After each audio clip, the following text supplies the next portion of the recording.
Good to have you back. Good to be back.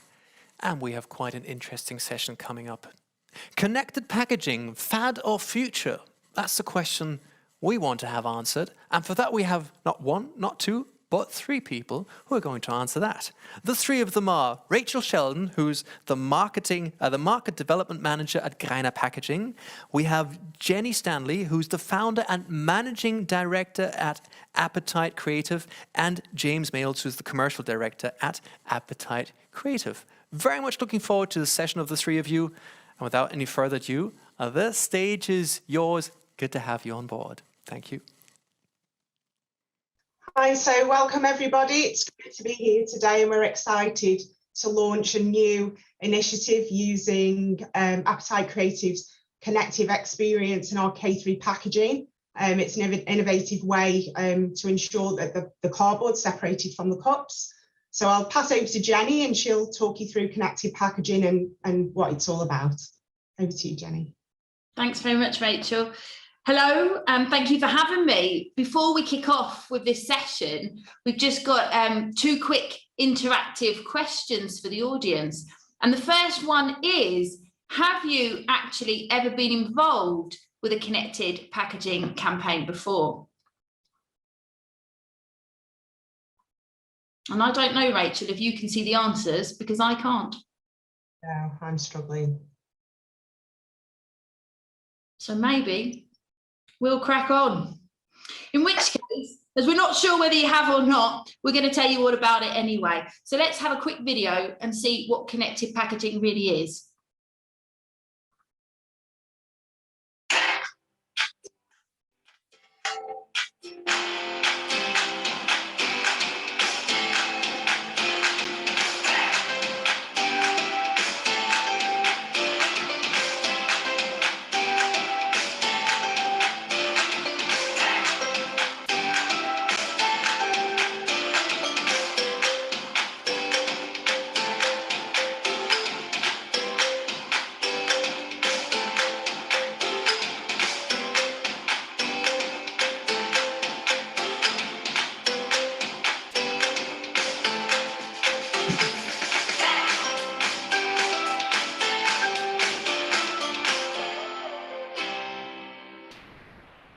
Hopefully some brands that you recognise there. But what is connected packaging? It's really enabling brands to have the opportunity to have a direct communication channel with their consumers.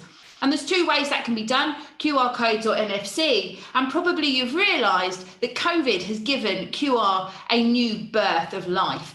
And there's lots of different ways that you might be using QR codes now in your everyday life. You might be using it as a method to pay. There was obviously the track and trace app. You might be following people using QR codes. There's informational videos, authentication, lots of different ways now that QR codes are really just making into our everyday lives. In fact, from 2018 to 2020, we can see that almost there is 100% growth in QR reach and interactions in the last few years. So QR codes are therefore very easy for people to understand what they're for, and therefore implementing them on packaging and connected packaging is what's really driving the connected packaging market forward. You can see here from 2020 to 2027 the prediction for growth, and that's a global growth across all different areas of the globe, really a massive increase in global connected packaging.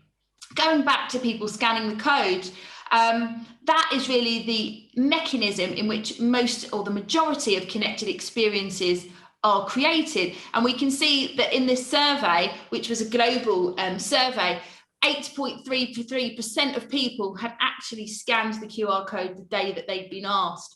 From this survey, 40% in the last week had scanned a QR code, and almost 70% of the survey had actually scanned a QR code in the last month. So huge different change. And as I said, QR codes is really the most popular way of connected packaging, but also there's NFC. And you might have either of these as a necktie around a product.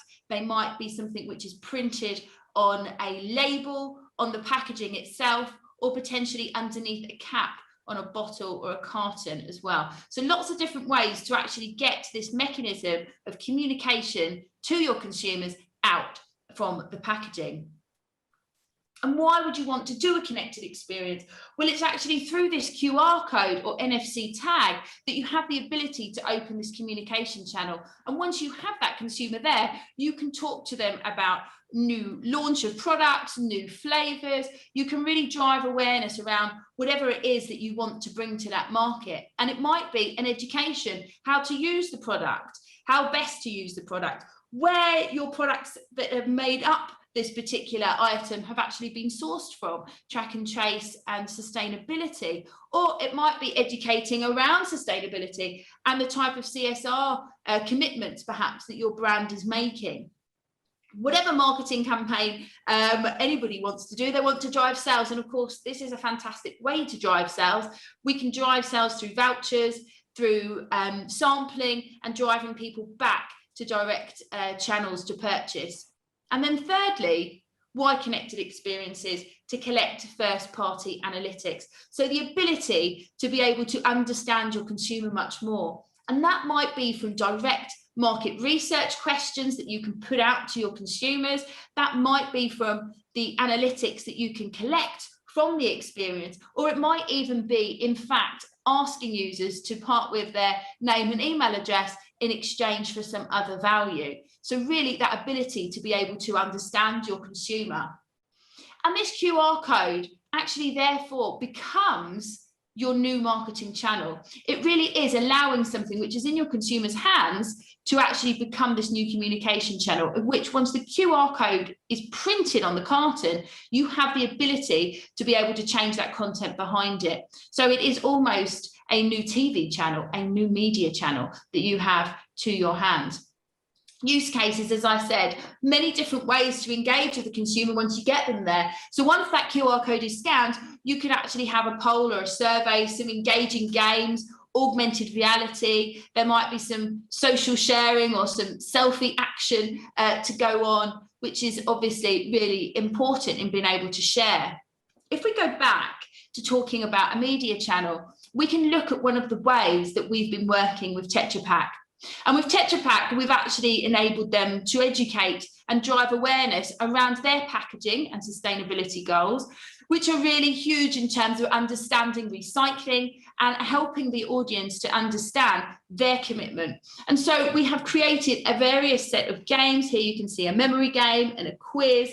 And then later on in the next year, we also had the ability to grow actual and plant trees. And this was really their always on type of media. So if you think about a campaign, the brand itself, where we'll talk about the competitions, the market research, the vouchers, the sampling, and when there isn't a branding campaign, actually Tetra Pak push out from that QR code their sustainability message. So a fantastic way to be able to have the two working hand in hand. You can see some stats here. The results on average was 2 minutes and 49 seconds in terms of interaction time, which is fantastic in terms of getting somebody's attention. There's also AR experiences, along with many other ways of being able to interact. New technology, fun games, great ways of being able to harness the new technology and bring that to your audience and your consumers. Let them play with the products, reinforce your particular fruits or messaging, whatever might be necessary in terms of your education. We can bring that into a gamification method.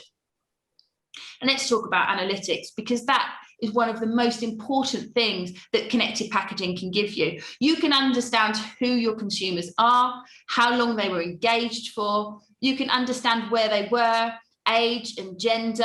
You can have market research questions, so many different things that you can actually learn about your particular audience and then optimize your marketing accordingly. So what's the UX? What does the journey look like? So a user will scan the QR code package and then be given a welcome page and a call to action to play. Once they activate that, they're in and they can play the games, answer the quiz, whatever might be there for the experience. Once that game ends, they're given a final score. That could then be shared on social media. It might be that the top 10 every week are going to win a particular prize. It might be that actually getting a certain score allows you to unlock particular video content or particular vouchers or sampling opportunities. And of course, they have the option to share this on social media, allowing them to push your brand into their audiences and their groups of friends, of course, harnessing organic social. And they could be entered into a prize draw, and we might be collecting name or email address information for the brand then to be able to retarget. Another fantastic example of connected packaging is something that we have been doing with Emmy, a milk substitute brand, for now a good couple of years, and some of you might recognise this brand. The latest campaign we did with them was with their launch of their oat balance and their 80% less sugar brand. What we did was we created different games that helped highlight those particular aspects. So, for example, we did the balance game for the Balance brand, and the Balance product was all around the 80% sugar. And so we were able to bring in different elements of the particular product through the gamification. As you can see, 2 minutes 50 in average time spent. So fantastic, again, to get that huge engagement. There were a couple of games in there and people kept coming back. In fact, there was a 40% replay rate in terms of people revisiting, or rescan rate in people revisiting the product. They also ran vouchers through a particular set of weeks, which were then also redeemed in store for 20% off the next purchase and the new products. So lots of different ways for Emmy to be engage their consumers. And we're actually working on their next campaign, which is their 4th campaign with us, which will be live in September. So hopefully that's given you a little bit of an interesting run through what connected packaging is. I'm going to hand over now to Rachel.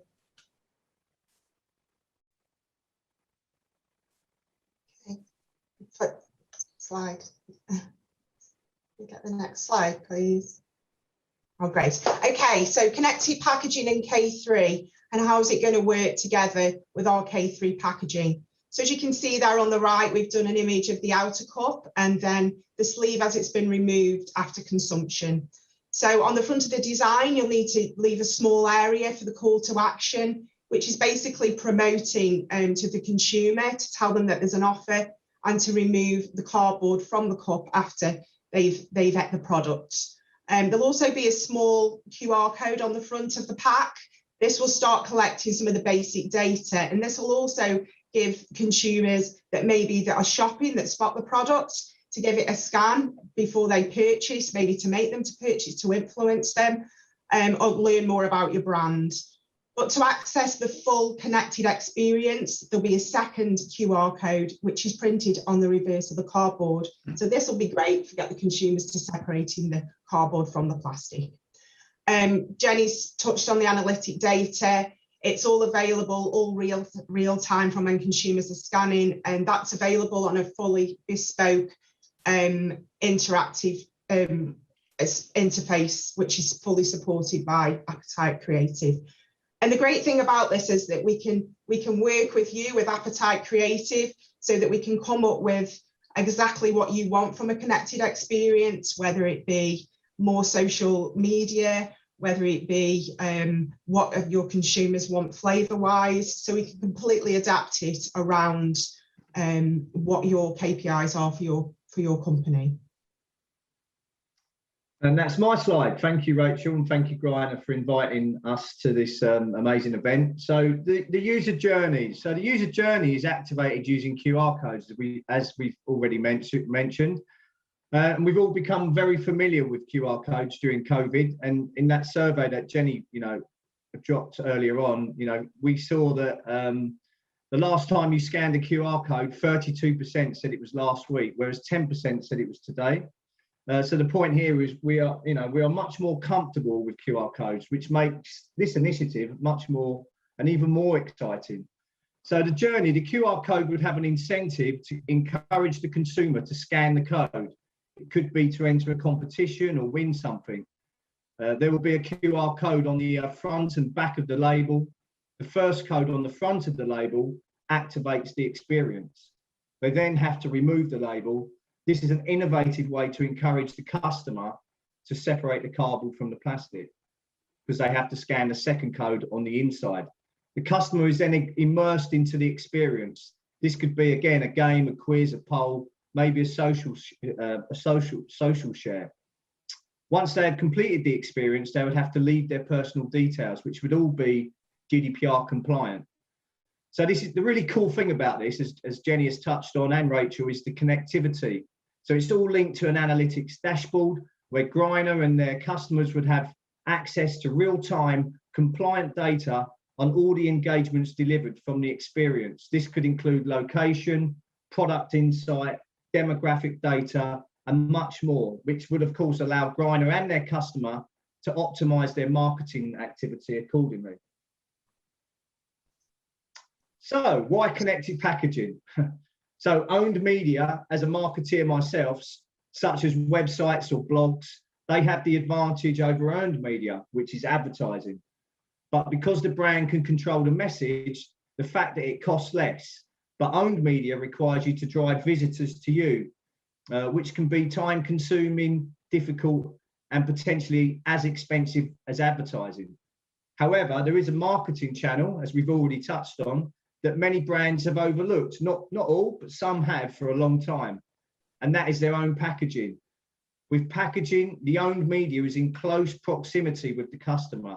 It's not remote, it's not restricted by time.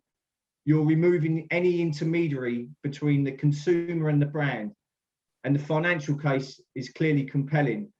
For example, the average cost per advertising click could be anything from £1.50, whereas a click on a pack, it's completely free. So it's very difficult to argue with that. So businesses, as we've already shown, Tetra Pak are incorporating marketing communications into their packs, using high-tech packaging to deliver entertainment, information, and content directly into the hands of the consumer via QR codes.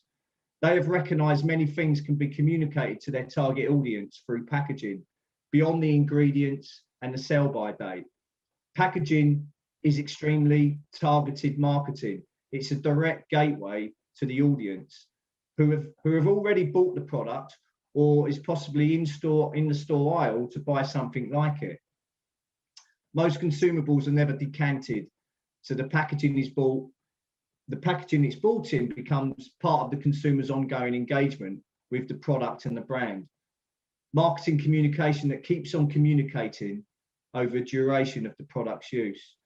So as a brand marketeer or a brand, you need to ask yourself if their packaging offers an experience at every stage of the engagement with the consumer. Have they looked at the user experience before, during, after, and always? Packaging can add branded value at any point. So if you really think carefully about why connected packaging, your biggest marketing advantage may already be in your consumer's hand. Over to you, Rachel. So connected packaging and the benefits to you as Greiner customers. Just to go through, it's a brand new innovative packaging media concept. It's been used successfully for Tetra Pak for some time, but it's new to our K3 packaging. We're sure that this is going to improve recycling rates because by default, it's going to get the customers to take away the cardboard from the plastic. The reason that we've collaborated with Appetite Creative is that they've got a similar global reach customer-wise. They've got lots of lovely promotional sponsors that complement our Greiner customers. Through competitions and giveaways, that's going to drive sales. The analytic data is just the best part for me personally. You know exactly what your consumer's thinking right then, there, and then they're scanning your packs.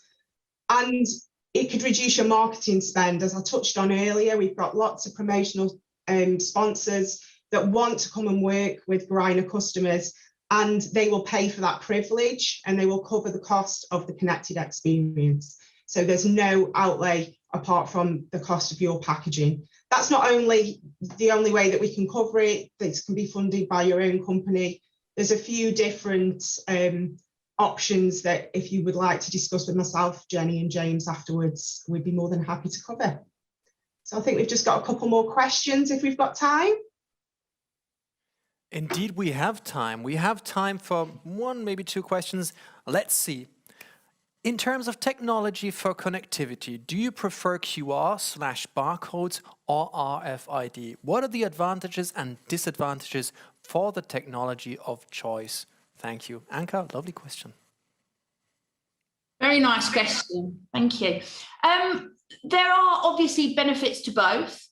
Both RFID and QR does mean that the customer does need to be in obviously close proximity to the product. There is a higher cost to anything over and above the QR code. So where as both options give you the same ability to connect with the consumer, there is the benefit that it is easier to drive a better ROI with the QR code, which is simply printing on the package that would be printed anyway.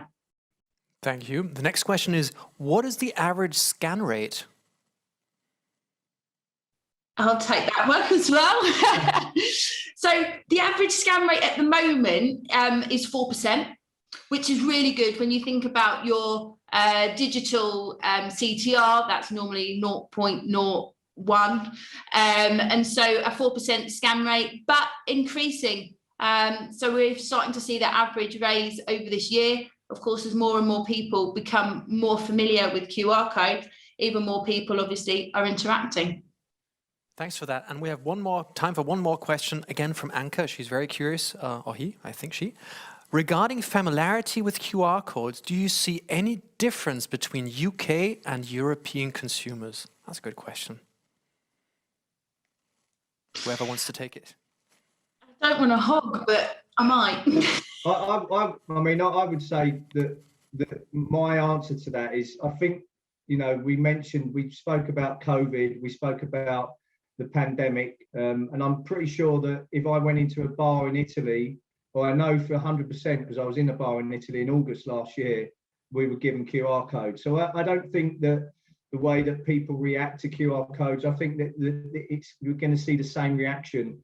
I think we're going to see people more comfortable with QR codes, not just in the UK, but in France, Italy, Spain, Nordics. So I think, you know, although the pandemic has not been great for most people, I think it's been great for packaging and QR codes.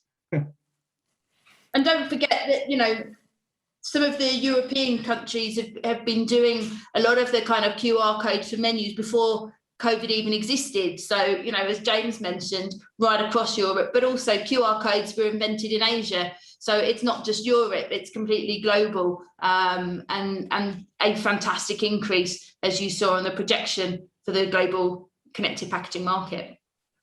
Thank you very much. Thank you very much for all of those answers and the insights. And I know there's probably a couple more people who have questions, and that's why you can actually book one-on-one sessions with Rachel. So if you're going like, oh, I'd love to know more, which you probably do, scroll down and somewhere you'll find the one-on-one sessions, the meetings. So make sure to book those with Rachel. Thank you very much to the three of you. It was a pleasure. Thank you so much for coming along. Thank you back home again for all your questions, for joining in, for tuning in. And make sure to be back in less than 4 minutes. We're going to start with the next session. So don't go far, and see you shortly. Thank you and bye-bye.